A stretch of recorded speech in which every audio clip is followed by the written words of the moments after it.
एक जब आप इनके साथ थे, आपकी मुलाकात मेजर मोहित शर्मा से भी हुई थी। ये मेजर मोहित शर्मा के साथ मेरी मुलाकात हुई जब मैं फौज में आया एज जूनियर कमीशन अफसर। उससे पहले हाँ जब मैं टेररिस्ट ही था, हाँ लिस्ट में था हाँ और बिल्कुल डिप्टी डिस्ट्रिक्ट कमांडर था, कंपनी कमांडर था, तब मेरा राबता 23 पंजाब हाँ आर्मी के साथ था। हाँ कर्नल कंवर साहब थे। हाँ उसके बाद 13 पंजाब हम्म, शहीद मेजर विनय चौधरी, हम्म, शहीद कैप्टन कटारिया साहब, हाँ, इनके साथ भी था। क्या बात है। और बीसीओ ऑपरेशन हमने किए अच्छा, और खासकर हमने उन लोगों को ठिकाने लगाया जो ज्यादा ये सिविल किलिंग करना चाहते थे। ज्यादा ही क्लीन करना चाहिए। ठीक है, फौज के ऊपर कोई हमला करेगा, आमने सामने का हमला करेगा, गोलियां उधर से भी चलेंगी इधर से भी चलेंगे, ये उतना ज्यादा हाँ, मसला नहीं है, फौज संभाल लेगी। हम्म, फौज बनी है इसके लिए। बनी रही, हाँ। बाकी ये निहत्ता एक सिविलियन। सिविल भीड़ में ग्रेनेड मारो, हम्म, सियासी वाबस्तगी के बिना पर किसी को कत्ल करो, अच्छा दूसरे मसलक के किसी मौलवी को कत्ल करो, हम्म, ये डर्टी काम है डर्टी काम था सबसे ज्यादा। सबसे। और इस काम को रोकने के लिए मैंने शुरू से ही 90 से ही काम किया। और जब मेरे को सहारा मिला खोज का, हाँ, एजेंसियों का, तब मैंने ये काम ज्यादा जोर से किया। ज्यादा जोर से किया। और इस वक्त भी आपको बहुत से पॉलिटिशियंस मिलेंगे, बहुत से लोग वो मिलेंगे जिनको मैंने वक्त पर इन्फॉर्म किया क्या बात। आपके ऊपर हमला होने वाला है। हाँ, और बहुत से वो पॉलिटिशियंस जो वाकई देश के लिए काम कर। देश के लिए काम करते थे, देश का आईन मानते थे, हाँ, डबल पॉलिटिशियंस को मैंने राब्ता ही नहीं किया। हाँ, हाँ, क्योंकि मेरा ये सोचना है कि सियासत करो, हाँ, वोट के लिए सियासत करो, हाँ, मगर उसके लिए देश को ना भेजो। देशों को नाम। हाँ, करो सियासत। हम्म, अभी जाओ, मोदी साहब हमारे पीएम है, हजार गलतियां उसमें निकालो, हाँ, मगर मोदी साहब के ऊपर अटैक न कराओ।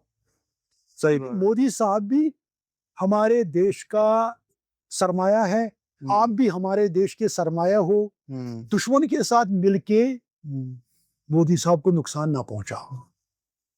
या कोई भी है मोदी साहब की जगह, कल राहुल गांधी भी हो सकता है, सही बात। राहुल गांधी को ना मराओ, उसके ऊपर हमला ना करो। हाँ, पॉलिटिक्स कर लो, उसकी जो पॉलिसियां है उनकी तनकीद करो, या उसमें जो खराबी है वो लोगों को बताओ, हाँ, खूब करो सियासत। पर सियासत इस चीज पर मत करो कि पाकिस्तान आपको इस्लाम के नाम पर वर्गलाएगा और आप इस देश को नुकसान पहुंचाओगे, ये बात करो। आपने आर्मी से आपकी मुलाकात कैसे हुई in between all this terrorist camps? मैंने आपको इससे पहले भी बताया कि जब इंसान कुछ अच्छा करने के लिए सोचता है ना, हाँ, तो यहां से जब आवाज उठती है तो मदद मिलती है। सही बात है। आप अभी सोचो कि ये बांध किसी जगह टूटने वाला है, तो मैं इसका मरम्मत करूंगा। आप जाओ, भले ही आप एक सीमेंट की बोरी ले लो, इस बांध की मरम्मत के लिए 10 लोग जुड़ेंगे आपके साथ, वो आपकी मदद करेंगे। बिल्कुल मेरी हालत भी वही थी। मैं जब अकेले में किसी से मिलता था, जब मैं देखता था, जो इवन जो मेरे साथ टेररिस्ट भी थे, उनमें भी बहुत से लोग ऐसे थे जो अंदर से चाहते थे कि हम ये छोड़ देंगे, ये रास्ता, हम ये काम छोड़ देंगे, हम बहुत हो गया। बट वो उनकी जुबान पर नहीं आ सकता था। वो भी मेरी तरह ना बिल्कुल एक पॉइंट पर पहुंचे थे कि यार क्या करें। तो मैंने उन लोगों को कांटेक्ट करना शुरू कर दिया। अंदर से मेरा फौज के साथ रायता हुआ और भी एजेंसियों के साथ रायता हुआ, जिनका नाम लेना यहाँ ठीक नहीं रहेगा क्योंकि कुछ मसाइल होते हैं। सही बात है। और मैं क्या करता था, मैं जाता था खुद ही, कोई काम मिलता था, कोई भी मेरे को काम मिलता था, मैं जाता था खुद ही, मैं बोलता था मैं करूँगा। टेररिस्ट को मैं बोलता था मैं ही जाऊँगा एलसी पर, मैं ग्रुप रिसीव करूँगा या मैं पार भी जाऊँगा दोबारा। नहीं, बट जैसे आप जंगल में थे या कहीं थे, तो उसमें इन लोगों ने आपको ढूंढा था, कांटेक्ट कैसे बनाया था आपने इनके साथ? फौज ने हाँ उन दिनों वायरलेस सेट हुआ करते थे। हाँ, वायरलेस सेट हुई करती थी। एफटीआर सेट्स होते थे, वायरलेस सेट होते थे, तो फ्रीक्वेंसियां मिलती थी आपस में। तो आपको फौज की फ्रीक्वेंसी मिल गई थी? फौज की फ्रीक्वेंसी भी मिली थी। मैं भी कहीं था तो मेरे घर में जब छापा पड़ा, वहां पर वो जो मेजर विनय चौधरी आए थे, उसने भी कोई अपना रास्ता छोड़ दिया था, क्योंकि वो भी उसी पॉलिटिकल पार्टी के साथ थे। इसके पॉलिटिकल, हमारा भी घर पॉलिटिकल था, तो इस किस्म का भी रायता बना। उससे पहले कर्नल कंवर 23 पंजाब, उसके साथ मुझे एक दोस्त भी मिलाया, मैं उससे मिला, एज अ टेररिस्ट में मिला, सीधा मैं टेररिस्ट था, मैं उससे मिला कर्नल कंवर से। अच्छा, 81 माउंटेन ब्रिगेड थी, ब्रिगेडियर जसवाल साहब थे, ब्रिगेडियर दीक्षित साहब थे, तो इनसे रायता हुआ फिर आपसे हुआ आपसे। हाँ। और ज्यादा बात होती थी। उन दिनों फिजिकली कम मिलते थे, ज्यादा बात वायरलेस सेट पर ही, अपनी अलग फ्रीक्वेंसी होती थी। Okay okay. अच्छा, जो बाकी एजेंसियां थी उनके साथ भी रहता था, उनको भी अपने टाइम पर मिलते थे, उनका भी कोई सिविल में आता था। ये था कि भले ही मैं टेररिस्ट के अंदर था, बट आर्मी को, खासकर मेजर विनय चौधरी को, कटारिया साहब को, या इसको ब्रिगेडियर जसवाल साहब को, या ये ब्रिगेडियर दीक्षित साहब को, इनको मेरे पर भरोसा था। हम पे भरोसा था। भरोसा इतना था कि हम यहाँ डल लेक में मिलते थे, वो भी बिल्कुल विदाउट सिक्योरिटी आती थी। Without security? हाँ, बिल्कुल सिविल ड्रेस में आते थे, मैं भी सिविल ड्रेस में। आपस में मेरे पास भी वही वायरलेस सेट होता था, उधर आप एक दूसरे को कॉल करते थे, पॉइंट देते थे। उन दिनों फोन नहीं था, ये था नहीं था, व्हाट्सएप नहीं था, तो उन दिनों ज्यादा मैन्युअली एफटीआर सेट से राब्ता करते थे, फिर मिलते थे। तो आप जब भी ये सब कर रहे थे, तभी आप पुलवामा में किधर अपना कैंप बना के? एक्टिव था और डिप्टी डिस्ट्रिक्ट कमांडर था एचएम का। अच्छा, एचएम यानी? हिजबुल मुजाहिदीन। अच्छा, हिजबुल मुजाहिदीन के साथ ही था। और फिर मैं काम करता गया अंदर से ही 99 तक। 99 तक उसमें आप एक्सपोज हुए थे? 99 में मैं एक्सपोज हो गया। बट आपका एक इंसिडेंट था कि आपको जब आप ये थे अंदर, तो आपको रोज समझ नहीं आता था कि कब मैं पकड़ा जाऊंगा या कब पता चल जाएगा? देखिए, इसमें क्या होता है, हजारों एजेंसियां काम करती हैं।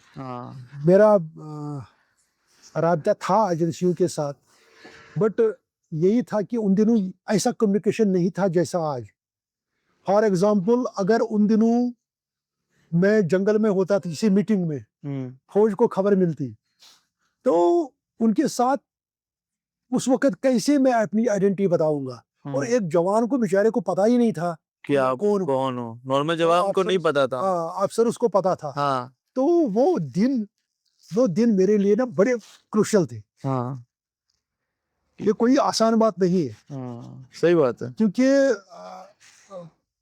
मान लीजिए किसी जंगल में हमारी कॉन्फ्रेंस थी, हम टेररिस्टों की, फौज ने कारण किया, तो अभी जवान को आप कैसे समझाओगे, वो गोली चलाएगा ही चलाएगा। उसको कैसे समझाओगे, अरे यार वो रोमियो है, वो अपना बंदा है। तो ये रहता था, ये क्राइसिस रहती थी, ये अंदर ही अंदर रहता था।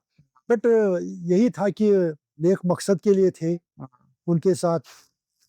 तो उनके साथ चल रहे थे। एक बड़ा मकसद था मेरे अंदर, भले ही उनका मकसद क्या था क्या नहीं था, वो दहशतगर्द थे, मैं बज़ाहिर हाँ, दहशतगर्द था, बट अंदर से मैं कुछ और था। हाँ, तो ये ये था। चीजें थी। हाँ, तो उसके बाद क्या हुआ, 99 में मैं एक्सपोज हो गया हूँ। मैंने में एक्सपोज हो गया।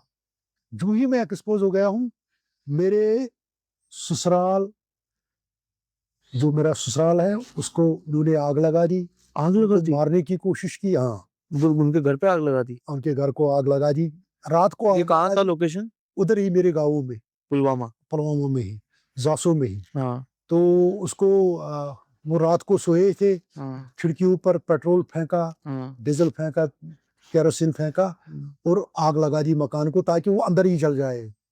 पता नहीं, थैंक गॉड, वो किसी तरीके से उनके खिड़कियों विड़कियों से छलांगे मारी बाहर, वो बच गए, मकान जल गया। हाँ।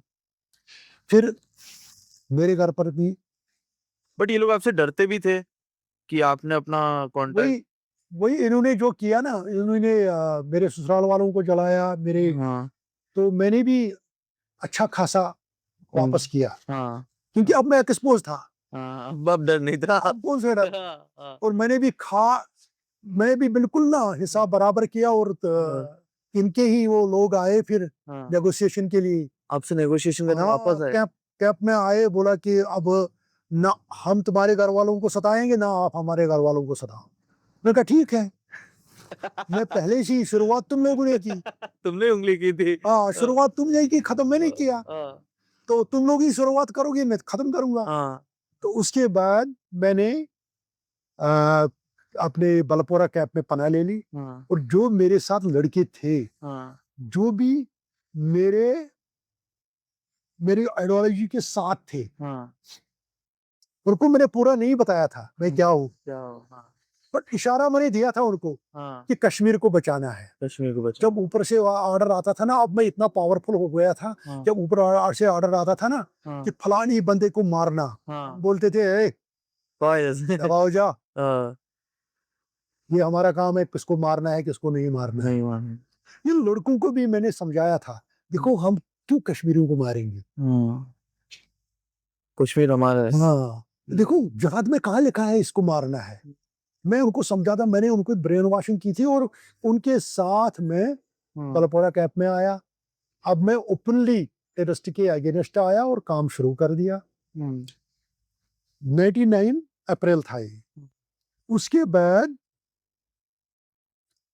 2003 में यहाँ पर जम्मू कश्मीर में कुछ बटालियनें बनी, हम्म, HNH, हम्म, टीए बटालियन, लोकल को भर्ती कर दो। उसमें हमारी बटालियन जो थी, उसमें स्पेशली बताया गया कि जो भी एक्स टेररिस्ट है, जिन्होंने काम किया हाँ, या जिन्होंने सरेंडर किया, हाँ। उनको लाइए, उनको नौकरी दे देंगे नौकरी देंगे। इसमें। हाँ, तो हमारे बहुत से लड़के थे, हाँ, जवान ववान, उनको हमने भेज दिया, हाँ,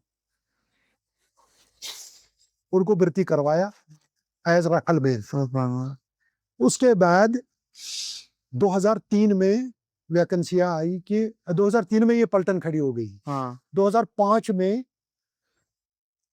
मुझे जूनियर कमीशन अफसर बनाया, अफसर बना दिया। हाँ, डायरेक्टली। हाँ, मेरा काम देख के हाँ। प्रेसिडेंट ऑफ इंडिया ने मेरे को जूनियर कमीशन अफसर बनाया। क्या बात है सर।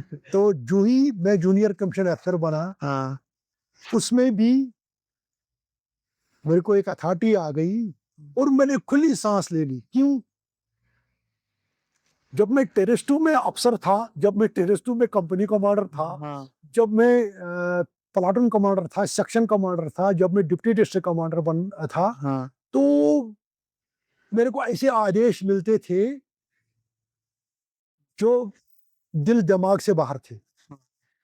कत्ल करो, आईडी ब्लास्ट करो, वो गांव साथ नहीं दे रहा है, उस गांव में 4 बंदे मार दो, हाँ, लाशें गिरा दो, हाँ। ये करो। तो वहां पर ना ज़हनी कुफ़्फ़त होती थी। हद होती थी। यहाँ पर जब मैं जूनियर कमीशन अफसर बना, मैं शुरू से ही एक कंपनी कमांड करता था, कंपनी कमांडर था। तो मैं पूरे ऑपरेशंस खुद ही, और मेरा सबसे पहले जब किसी जगह हम टेररिस्ट गिरते थे, सबसे पहला कॉन्ट्रैक्ट मेरे साथ ही होता था। मेरा ग्रुप ही अंदर घुसता था। क्या बात। तो जिस तरह पैराज स्पेशल, हाँ, इसी तरह हम भी स्पेशल ही थे। क्या बात है। तो जो ये हमारे लड़के थे, हाँ, इनके बाल इतने लंबे थे, दाढ़ी, और ये उन सिचुएशनों में रहे थे कि उनको पता नहीं था एबीसी फौज का। अच्छा। भले ही फौज के साथ उठते बैठते थे, बट इनको बहुत कम नॉलेज थी, हाँ, पढ़े लिखे भी कम थे। हाँ, जब हमने इनको ट्रेनिंग में ले लिया, इनको बोला गया विश्राम, सावधान, आगे बढ़, पीछे चल, ड्रिल सिखाई इनको। करेक्ट। तो इन्होंने बोला हमको, क्यों मुसीबत में फंसाया। यार कश्मीरी में बोलते ना, हसी लगता नस, हमको मुसीबत में फंसाया। हम अच्छा भला एंटी मिलिटेंसी जंग कर रहे थे, हाँ, अच्छा भला लड़ रहे थे, हाँ, ये करने की क्या जरूरत थी। हाँ, ये विश्राम, सावधान, तेज चल, हाँ, ये चाल वो चाल, ये हमको सब पता है, बट हमें जरूरत नहीं थी। हाँ, वो हम ये ट्रेनिंग वेनिंग नहीं करेंगे, हाँ, हम ऐसे ही ठीक है। तब जाके जब हमारे लिए ये दर्ज सर बन गया, ट्रेनिंग करनी भी जरूरी थी, क्योंकि एक रूल होता है फौज में। तो मेरे एक गुरुजी है, हाँ, संजय कुमार साहब, हाँ, बिहार के रहने वाले हैं। हाँ, तो उनको मैंने कांटेक्ट किया, हाँ। मैंने कहा सर इस तरह प्रॉब्लम है।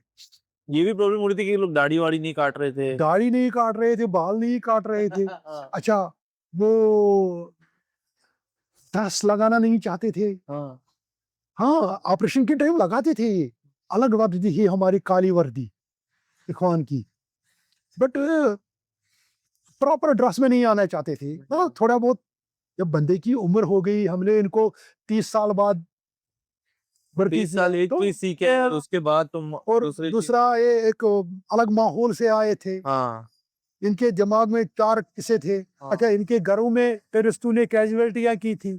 कैजुअलिटीज की थी। हाँ, जैसे मेरे घर में हाँ, टेररिस्टों ने कैजुअलिटी की, मेरे चाचा को मार दिया। अच्छा, ये बहुत सी चीजें थे, बहुत से फैक्टर्स थे, जिसकी वजह से हाँ, ये लड़के बड़े परेशान रह गए। हाँ, ये रोज बोलते थे तार के बीच हम भाग जाएंगे, अच्छा। हमें नहीं करनी ये नौकरी, हम्म, हमको मुसीबत में फंसाया, हम्म, हमने क्या करनी है, क्या कहा? क्या फायर करना नहीं हमको आता, क्या हमको मिल्टन मारना नहीं आता। बहुत से सवाल इन्होंने उठाए। तो बहरहाल मैंने संजय जी को कांटेक्ट किया, और लोगों ने भी कांटेक्ट किया, वो आ गए 10 साल। हाँ, उन्होंने इन लड़कों को थोड़ा बहुत समझाया, बच्चों, क्योंकि उसको कुछ है, कैसे समझाया वो? उसको वो ऐसा बंदा है, वो बिल्कुल ना मलंग बंदा है। हाँ, वो हिंदू थे लिखा। हाँ, संजय कुमार साहब, हाँ, और उन्होंने इन लोग को मोटिवेट किया, इनको convince किया। मोटिवेट किया, इनको समझाया, देखो वो जिंदगी क्या थी, क्या है, हाँ, तुम कल तक क्या थे, किस माहौल में रहे, हाँ, अब तो वो नहीं चलेगा।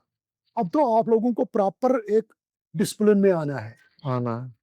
तो उसका पावर भी है ना, वो कैचिंग पावर, उसको ऊपर वाले ने कैचिंग पावर भी दिया। हाँ, तो उसने मोटिवेट कर दिया इनको, बाल कटवाए, दाढ़ी ट्रिम की, पहले हाँ, सीधा बाल नहीं कटवाए, पहले आधे कम करवाए, अच्छा, तो दाढ़ी स्लोली। ट्रिम वुम करवाई, ठीक ठाक रखवाई दाढ़ी। पहले हाँ, तो ऐसी ही उबड़ खाबड़ दाढ़ी थी हाँ, लड़कों की, हाँ, दाढ़ी कटवाई, हाँ, थोड़ी बहुत बाल कटवाए, उनको थोड़ा मोटिवेट किया कि हाँ, तुम लोग कल छोड़ दो, कल वाला सिस्टम ही दिमाग से निकालो। निकल गया। अभी आपने अपने लिए काम करना है, अपने बच्चों के लिए काम करना है, देश के लिए काम करना है। हाँ, और आप लोगों को कल दिल्ली बुलाएंगे अवार्ड के लिए, तो ऐसे ही आओगे। तो उसने बिल्कुल उनको मोटिवेट किया, और ये उससे पहले मेरे को नहीं लग रहा था फौज बन जाएगी, बट संजय कुमार साहब के आने से ये फौज बन गई। बनी। हाँ, तो मैं आपको उनसे मिलाऊंगा भी। क्या बात है। हाँ, हम्म, मेरे गुरुजी हैं, हाँ, आप इनसे मिलिए।